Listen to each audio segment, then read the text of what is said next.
This is Office Hours at Duke University, and today's conversation is with Professor Kenneth Dodge. He's going to be talking about investing in children. Everyone watching is invited to participate in this conversation. To do that, send an email to live@duke.edu. You can tweet your question with the tag Duke Live or post it on the Duke University Facebook page. I'm James Todd with Duke's News Office, and Professor Dodge, we are here at your online office hours. Let me tell everyone watching just a few things about you. You are, of course, the director of Duke's Center for Child and Family Policy. You're also the William McDougall Professor of Public Policy with an appointment also in the Department of Psychology and Neuroscience. And we should say you are a proud Duke graduate. You got your PhD here. Very good. So in talking about investing in children, you are bringing to campus in another week a Nobel Prize-winning economist, James Heckman from the University of Chicago. And Dr. Heckman has this idea that investing in children can bring returns that are as great as investing in the stock market. So can you explain that idea? And we should say that he's coming here as part of the 10th anniversary celebration of the Center for Child and Family Policy. So that's right. Open to the public. So talk about this idea, investing in children, reaping returns as big as or better than investing in the stock market. Sure. And thank you for having me here. As an economist, Professor Heckman studies the government's investments in different sectors. He's interested in knowing whether the dollars are well spent and whether they reap the returns that one would expect. Government spends dollars on economic development, business development, roads, bridges, healthcare, and to some extent, children. He has evaluated the returns, the economic returns that come to these investments, and has concluded that the returns to investments in children, especially investments in early childhood in the first 5 years of life, are dollars very well spent and reap returns at a rate of about 16% per year to the government itself, which is an investment that we all would love to have in the stock market. The way that this works is that an investment in early childhood, such as a program like Head Start, or a nurse visiting a mother of a high-risk family, or kindergarten and preschool education, prevents costly outcomes later on, such as more children who have to go into special education, or more children who have to go into juvenile detention facilities, or prison, or become unemployed and go on to welfare, such as food stamps. And if you take into account the dollars that some children end up costing, those dollars can be prevented by investments instead early in life that reap great returns. So he'll be here for a day on Monday, March 29th rather, to talk about that. And there'll be a number of people who will be interacting with him about that. Very good. Now, you're a psychologist, so you're interested in these economic models, but you also want to see what are the human benefits of these investments. So what are the measurements that you're taking in terms of childhood well-being? I began my career primarily as a psychologist and was interested in the human investment and the human return, satisfaction, relationships, aggressive behavior, quality of marriages are important outcomes that sometimes cannot be monetized. In the past 10 years while here at Duke, I have gotten much more involved in public policy. And the public policy analyst has to take everything into account. Not only the human services and the human returns, not only the economic returns, but also weigh the ethics and the politics and consider all of the parameters of a problem. And so that's been very interesting to weigh one against another. And what about trends in how children grow up? I mean, we all know somebody, an adult, who'll say, when I was young, and then proceed to say that things were much harder or much better, a nostalgic look back. Are there data that say children are more exposed to violence or children are happier today, they're safer? Are there trends that you see? There are trends, and in fact, one of my colleagues, Ken Land, in the Department of Sociology here at Duke, is well known for studying these trends and trying to measure them and trying to identify what are the important domains that we might measure. We find that Unfortunately, children's violence has actually grown quite a bit in the last 50 years.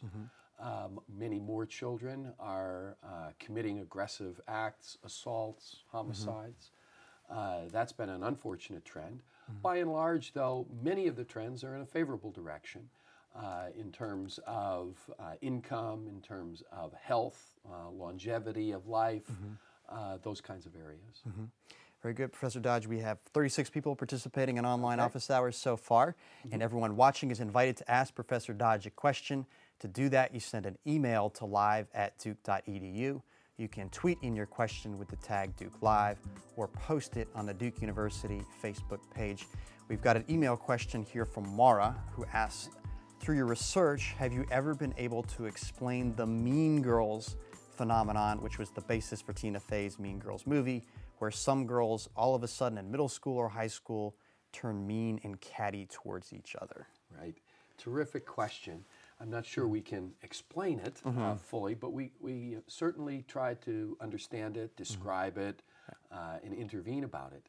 It used to be thought that only boys were aggressive because we measured aggression in physical ways, hitting, homicide, knifing, vandalism, those kinds of acts. But it has been discovered over the past several decades by scholars. Scholars are often slow to pick up on things. Families, mothers, girls have known this for a long time. But it has been discovered that girls can be just as aggressive as boys if one includes in the definition of aggression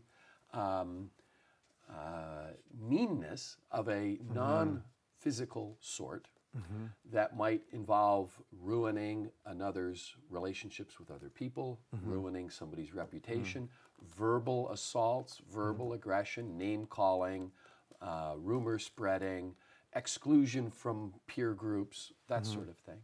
And there has seemed to have been a growth in both the number of girls involved in these kinds of problems as well as the severity of those problems. Okay, very good. So, yeah, please finish then it. the question is, so what do we do about it all? And we understand how important peer relationships are to girls. We understand that peer relationships, friendships, inclusion in a group may actually be more important in many ways to girls than it is to boys.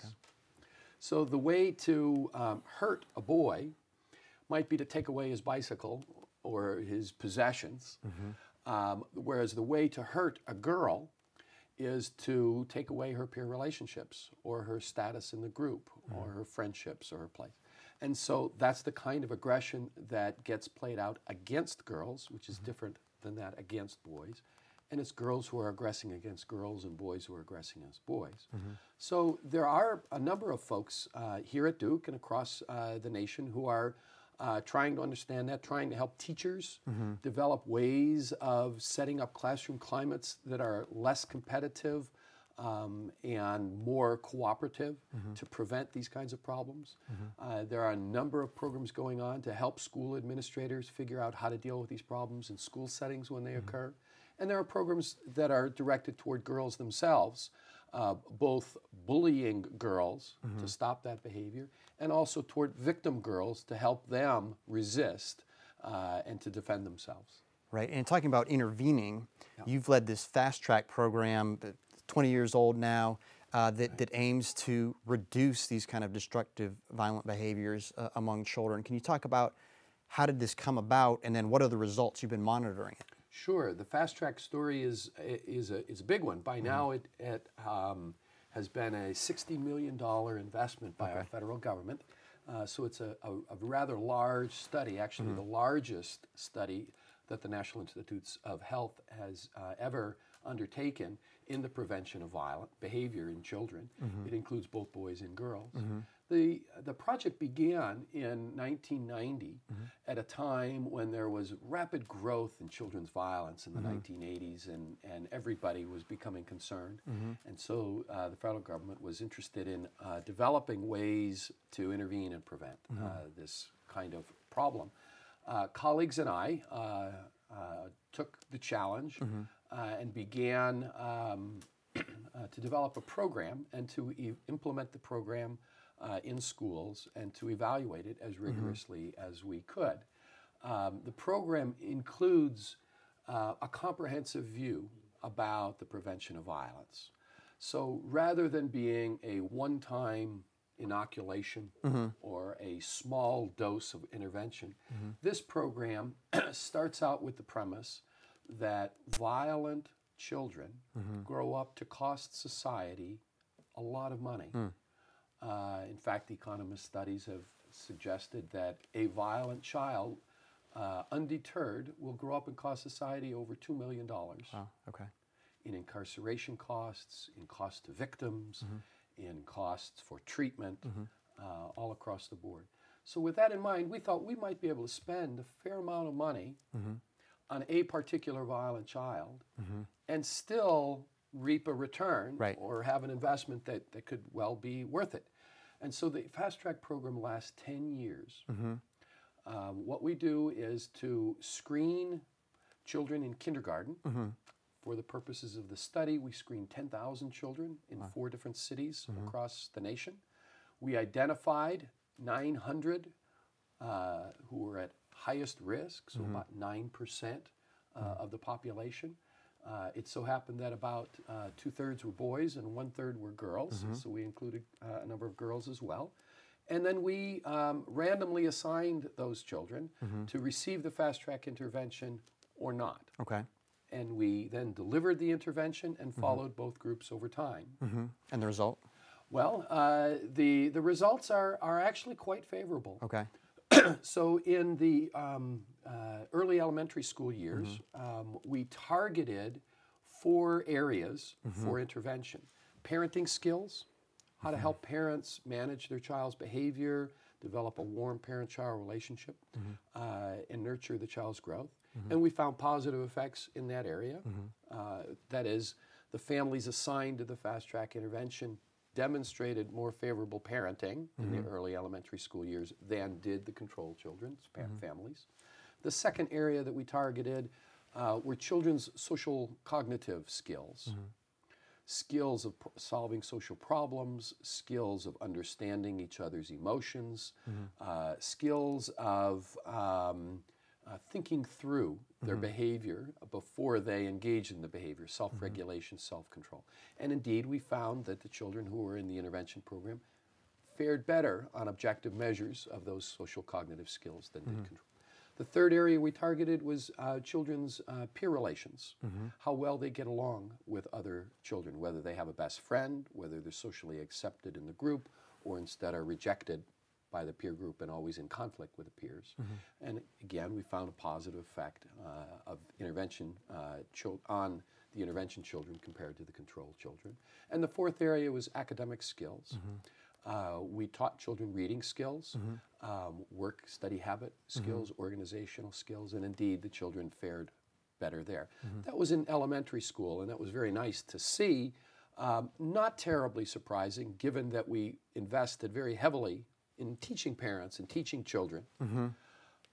The very interesting, more interesting finding, we think now, is that we continued this intervention through 10th grade. Okay. And then followed the children into adulthood. And the participants are now age 25. Okay. And in early adulthood, we find, again, continuing positive effects, in fact, reverberating positive effects, so that the children in the Fast Track program are more likely than the children in the control group to have favorable outcomes. They utilize mental health services less. Okay. They make fewer visits to the emergency room and to hospitals. They have better health outcomes. They have fewer arrests and spend fewer days in jail and prison. It's a good thing. And have generally more favorable outcomes. What's also interesting is that within this whole group, there are subgroups. There were those who were at the very highest risk, and then those who were at moderately high risk. And the value added of the Fast Track program is even better for the highest risk, who cost society even more dollars. that's the group where we show the most positive effects. We're not done. As I said, they're age 24, 25 right now. They're beginning to have their own children. They're beginning to be employed and participate in the workforce. And so we're continuing to follow them to see if the favorable effects continue, if they grow over time, or they dissipate over time. But going back to Professor Heckman's visits, it's an example of one program whereby one might easily surmise that this heavy early investment reaps economic returns as well as human and social returns that make the investment worth it. Very good. Professor Dodge, we've got an email question that's followed up on those lines. And everyone watching can ask Professor Dodge a question. You send it by email to live@duke.edu. You can tweet your question with the tag Duke Live or post it on the Duke University Facebook page. This one comes from Matt, and he says, what federal, state, and local programs have proven to be the most effective instruments in children? How do you establish this effectiveness, and is there anything that these effective programs seem to have in common? Oh, terrific. Three terrific questions. Yes, 3 in 1. So first question is, what are the programs that seem to be the most effective? Right. And they are programs that attend to early life. So in general, the earlier the better. It's not to say that if we begin when somebody's an adolescent, the cause is lost. I wouldn't say that at all. I would never give up on a child, on an adolescent. But the earlier we intervene, the more effective we are at intervening. Programs that target the family, parenting, are effective. So programs like nurse visiting to homes of newborns is one example that's been shown to be effective. Another program that's been shown to be effective is Early Head Start, in which children who live in poverty are given this resource of Early Head Start. Early Head Start has a home visiting component in which the Early Head Start worker visits the parent at home and helps the parent with the tasks of raising a family. And also the child spends time in a preschool program that helps the child's cognitive, social, and behavioral development. That's another example of a program that's been very positively evaluated. The second question was, how do we know that programs are effective? Well, the gold standard is the randomized controlled trial, which is used in evaluating the effectiveness of drugs for healthcare, medical care, and it's used in a variety of arenas. And we use it in these psychosocial programs. So as I said, with the Fast Track program, we identified a group of children that we wanted to target for the intervention, and we did it the American way, by lottery. That is the American way for deciding who should get resources, is by a lottery. And so we flip coins or pick names out of a hat or balls out of a bin, and by lottery identify those who are targeted to receive the intervention and those who are not. Or in many cases, we compare one intervention to another. Ethically, we may have children that we don't want to keep from receiving services at all, so we need to be very careful about that. And then we compare the two groups over time. That's the gold standard. We cannot always use the gold standard of a randomized controlled trial, and so we do the best we can and identify matched comparisons or whatever, and then follow over time and look at outcomes. By now, I've probably forgotten the third question. You commonalities, and you addressed some of that at the early intervention. I think the commonalities are really building relationships and building the capacity to engage in relationships and sustain relationships and use relationships for one's outcomes, I think is the most important part of child development. So programs that help mothers and fathers develop warm and nurturing relationships with their children, that's one commonality. And programs that help children by teaching them social cognitive skills, by teaching them self-control, by teaching them how to interact with peers. We develop the capacity to engage in relationships and sustained, healthy, positive relationships. So I think that's an important commonality there.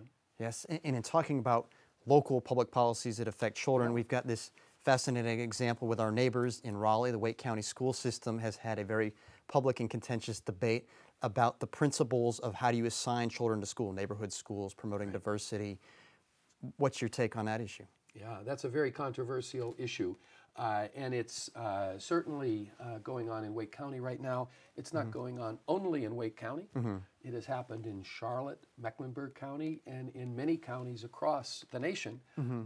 My colleague at Duke, Charlie Clodfelter, has called it the move toward resegregation of our public schools.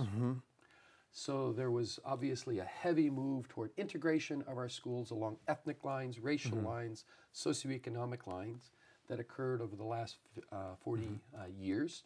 And now there's a move to step away from that. The positive way to frame it is the move toward neighborhood schools or parental choice.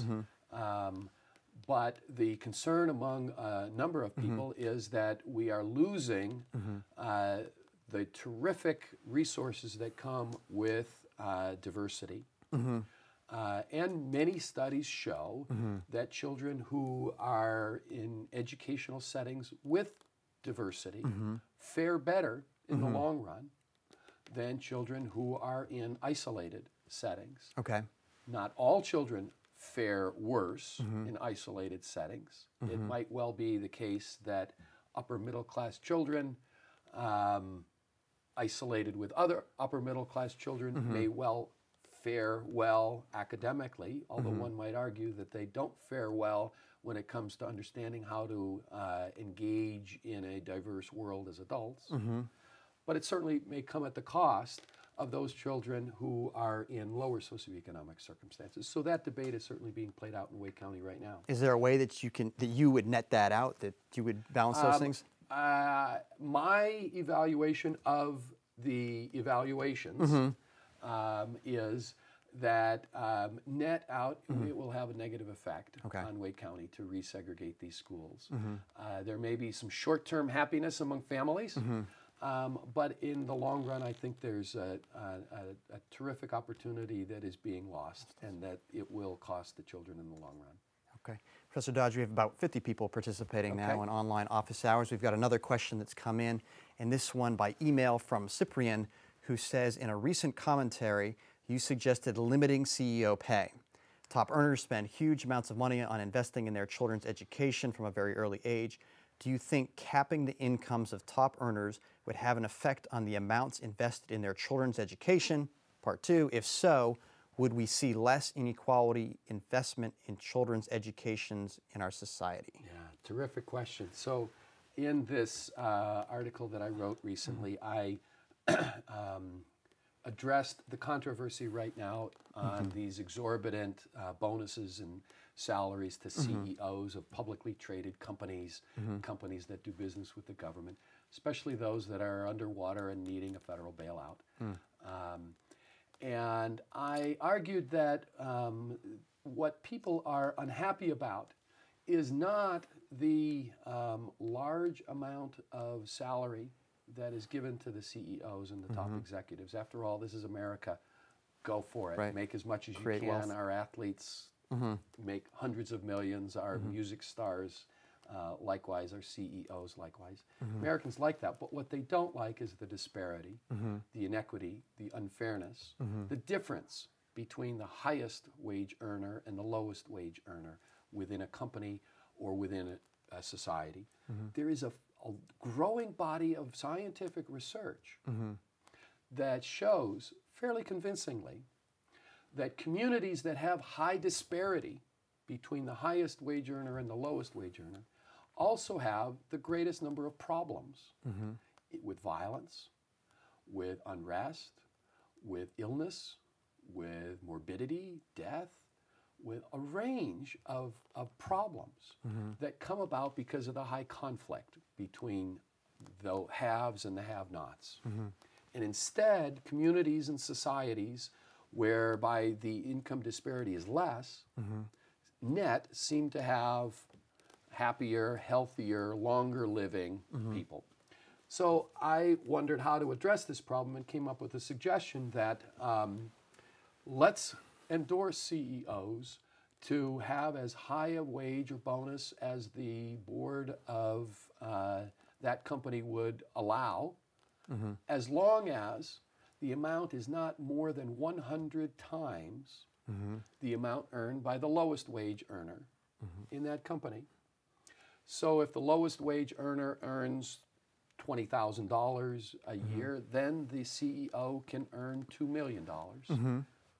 If the lowest wage earner earns $40,000 a year, then the CEO can earn $4 million.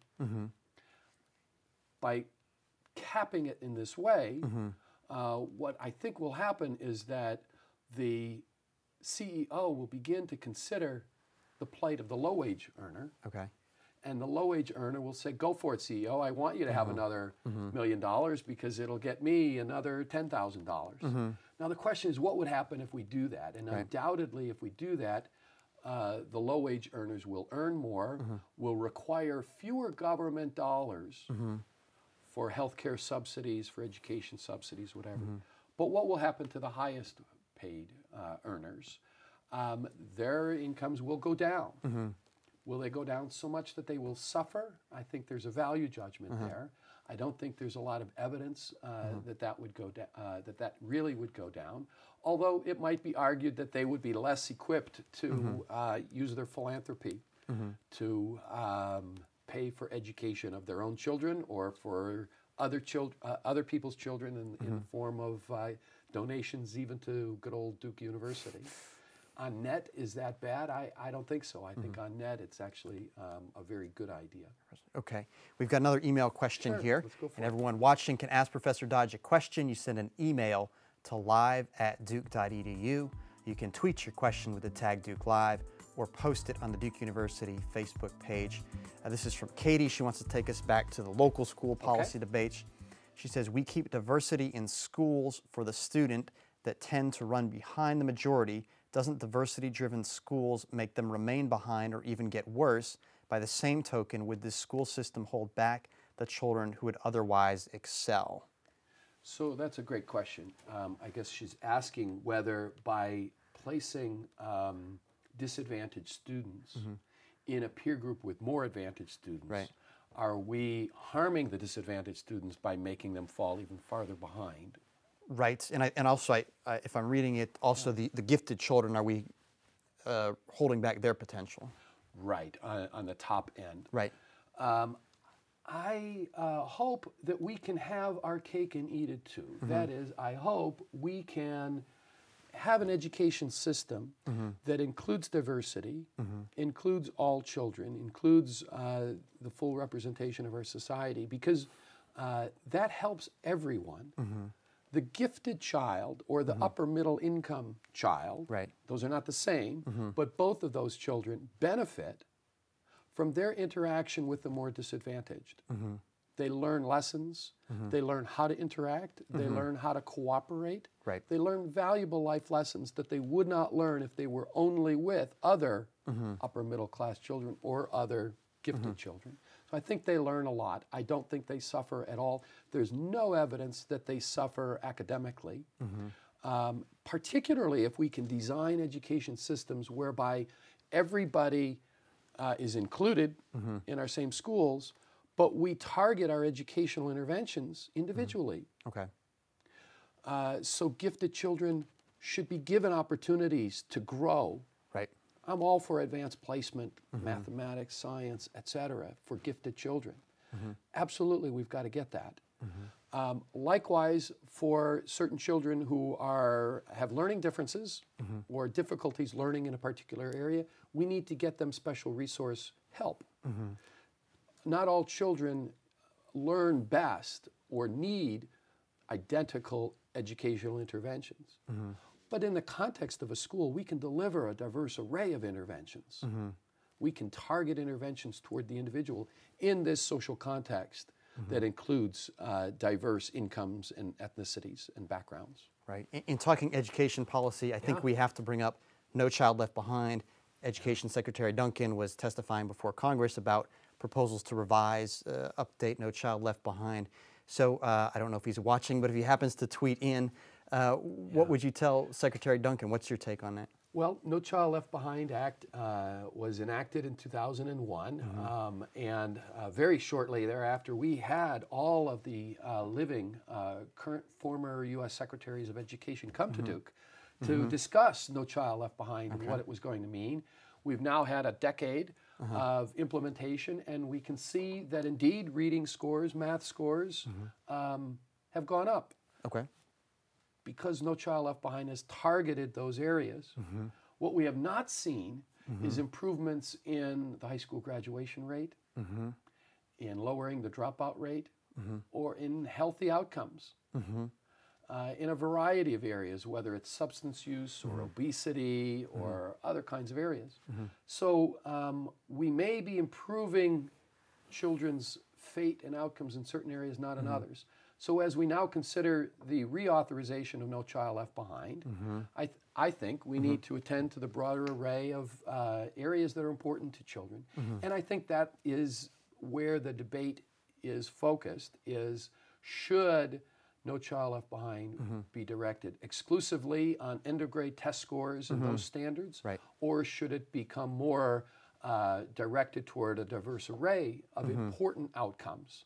What would those be? High school graduation, health, self-regulation. By that I mean not engaging in drug use, teen pregnancy, violence, crime, those kinds of areas. I think also the ability to become a good citizen in our society as an adult, and the ability to become a good worker in a corporation. If you talk to corporate executives, they don't want reading skills or math skills only. What they want is somebody who will be a good worker, who will show up every day, who will get along in a group, who will get the message, who will be well controlled, be able to get along with others, be able to do the job. Those are the skills that I think our education system needs to emphasize more than it has before. We're planning to invite Secretary Arne Duncan to come to Duke next year to have this very conversation with him. Good. Looking forward to that. Professor Dodge, we have more than 100 people participating now in online office hours, and everyone watching can ask Professor Dodge a question. To do that, you send an email to live@duke.edu. You can tweet your question with the tag Duke Live or post it on the Duke University Facebook page. We've got a question here that's come in from Stuart by email, and he says, a writer in the Columbia Journalism Review has recalled attending the annual Los Angeles Times Festival of Books and overhearing a woman asking a UCLA police officer if he expected trouble. He looked at her with surprise and said, "Ma'am, books are like kryptonite to gangs." What role does literacy play in youth violence? What role does literacy play in youth violence? I think the empirical studies show that literacy in general, in our society, lowers the probability of people having difficulties with violence, with aggression, and assault.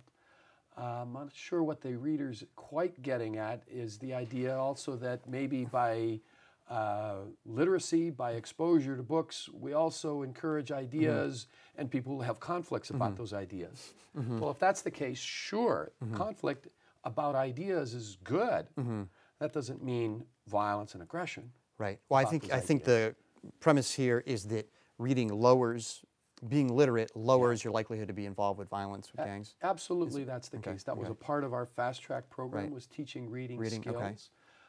It's unfortunately the case that the majority of individuals in our society who are now in prison have difficulties in reading, have never acquired reading skills, have never graduated from high school.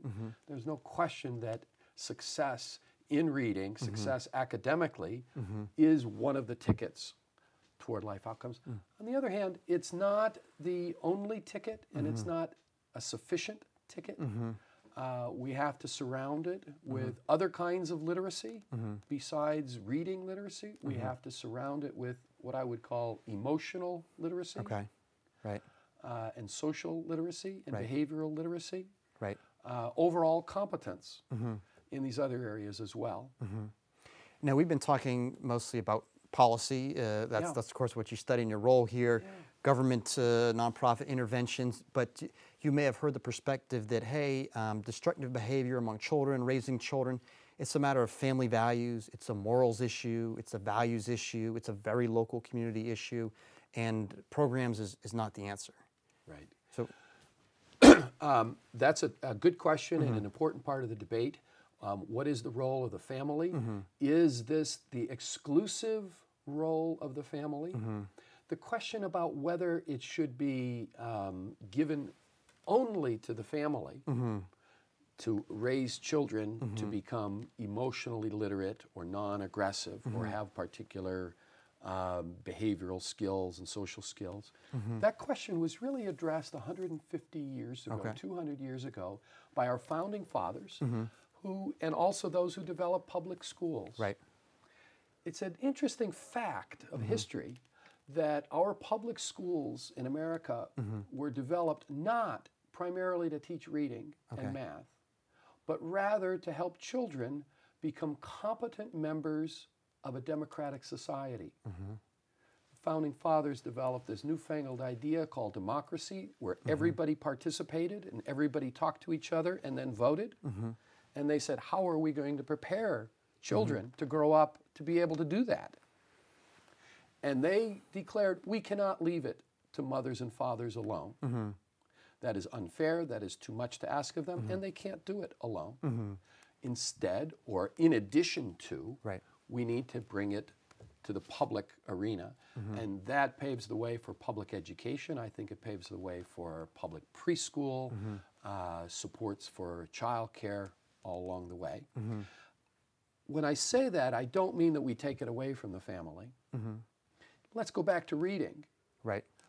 That kind of literacy is a terrific success in our country, by and large. But we have a system that does not rely only on the public schools. Families are extremely important in helping children learn to read, supporting the school. We know what mothers and fathers do in the first 5 years of life is extremely important. We know the family's crucial.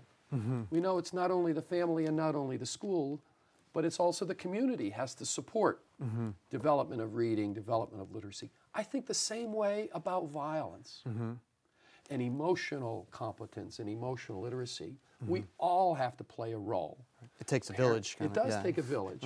Parents play an important role, and parents guide the direction of the child. The parents are really in charge of their child's development.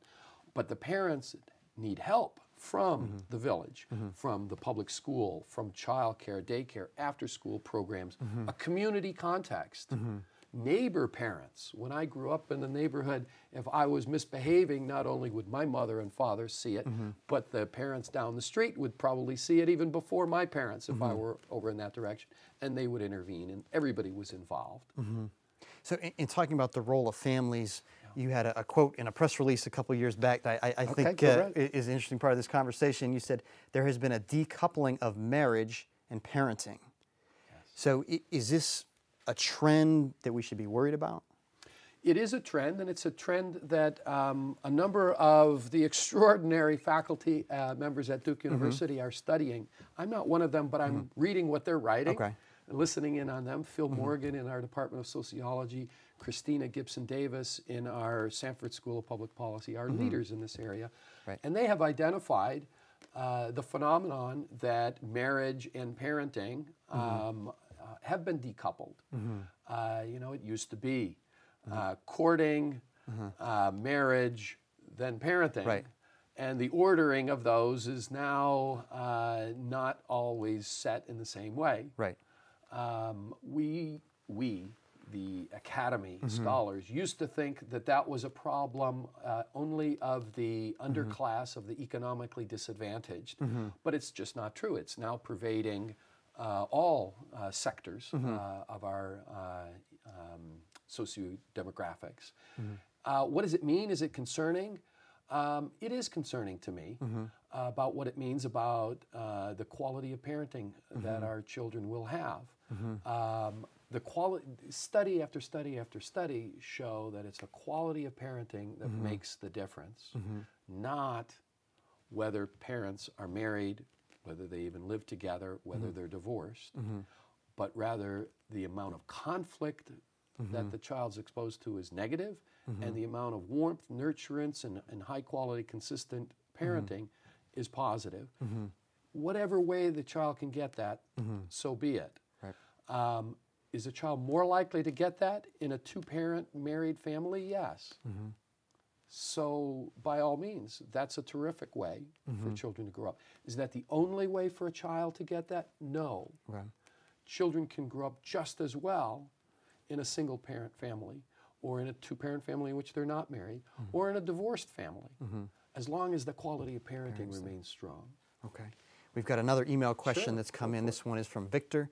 He says, President Obama, who is leading an overhaul of the U.S. public education system, says there's one sure thing parents can do to help their kids learn, regardless of financial means: forbid them from watching television on school nights. Good idea? Practical idea? Probably not a practical idea. A good idea, perhaps. Television has had such a dramatic effect on our society and our children in both positive and negative ways. Okay. And I wouldn't want to forget from this conversation the importance of the positive effect of programs like Sesame Street on very young children, on programs that address social issues on older children, and programs that encourage parents and children to interact and communicate with each other. I can spend time at home watching my television with my children, and that might lead us to engage in a conversation, maybe a conversation about drugs and adolescence, because that's the topic of the television show, and that could have a positive effect on us. So I think there are potential positive effects of television. On the other hand, too much television and violence on television are two areas that unequivocally have been linked to bad outcomes for kids. Violence on children, the more violence that children watch on television, the more likely they are to use violence in their own interactions. And that's a highly well-researched field. The amount of television and how much does it intrude on other activities is also an important topic, although I have the feeling that the television viewing of this generation of youngsters won't be as high as the last generation, because instead they are tweeting and they're on this kind of watching online, or they're on Facebook or on internet or other kinds of exposure. So I think we have to think about the problem more broadly than just television viewing. What are the problems? I think the problems are when our children are sedentary and are passive,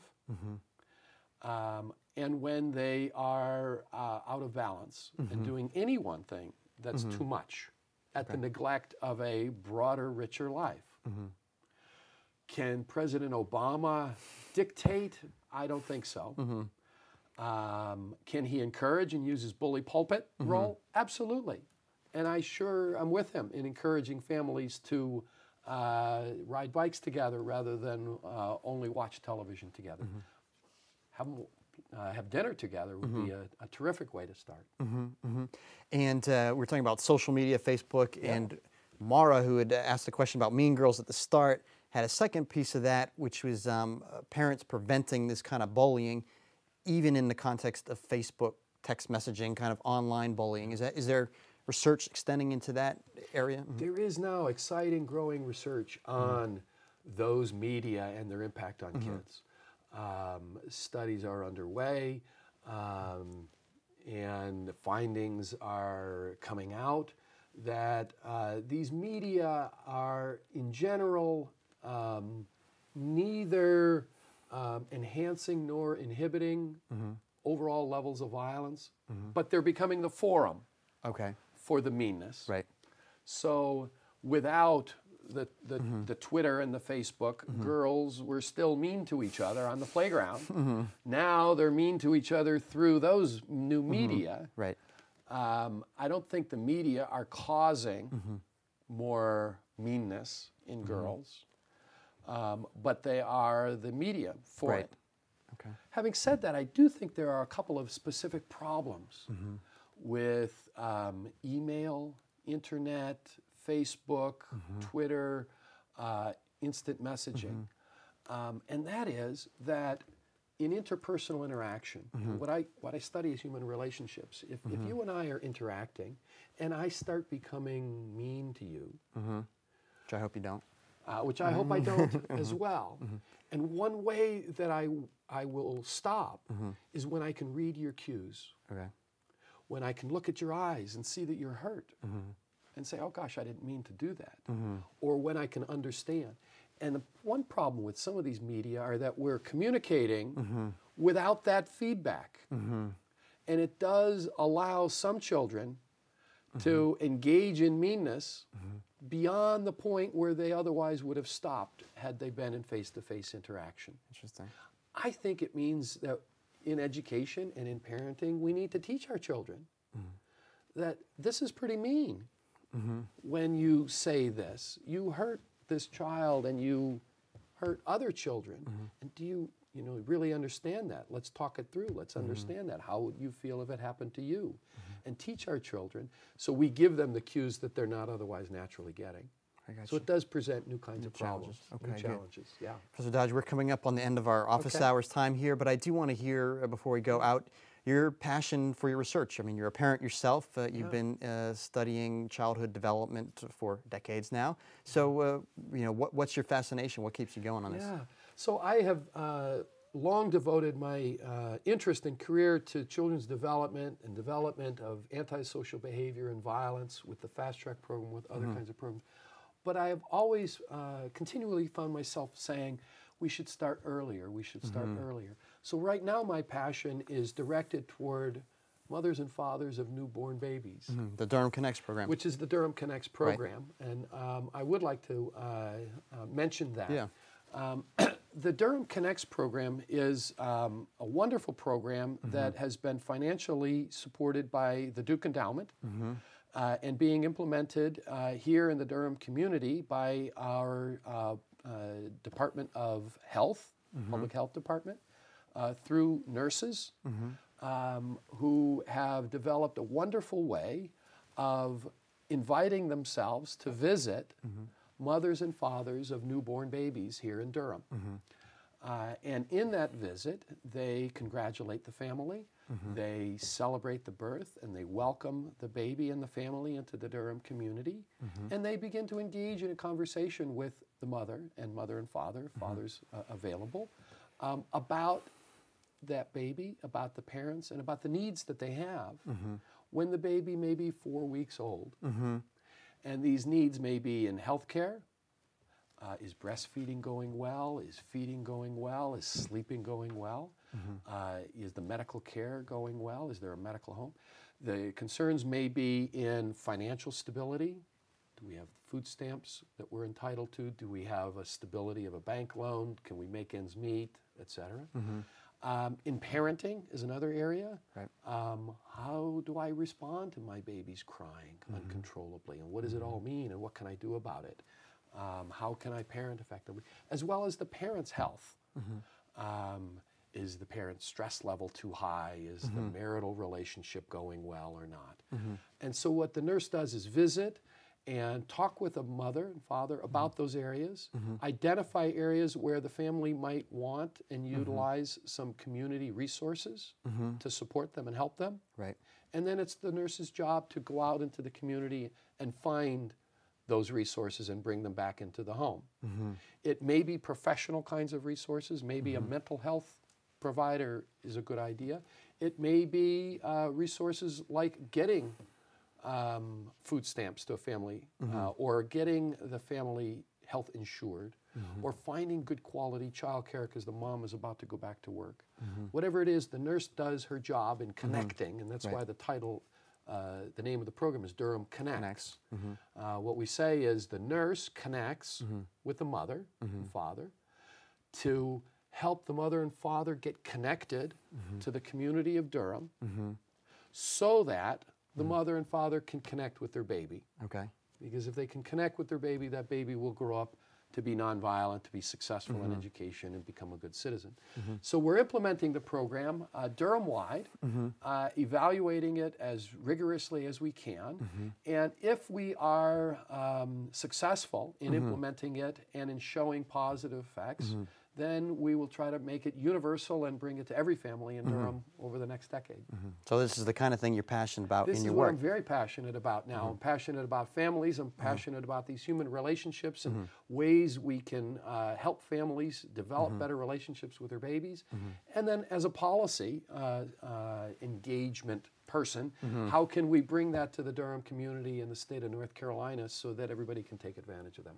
And do it in a way that's economically a good investment, which brings us right back to Jim Heckman and having him come and talk with us about whether that kind of program could be an economically good investment. Yeah, well, let's wrap on that. So Professor James Heckman is coming a week Monday, March 29. That's right. As part of the 10th anniversary celebration of the Center for Child and Family Policy. It's a day-long celebration. As you've said, it's 10 years that our center has been together.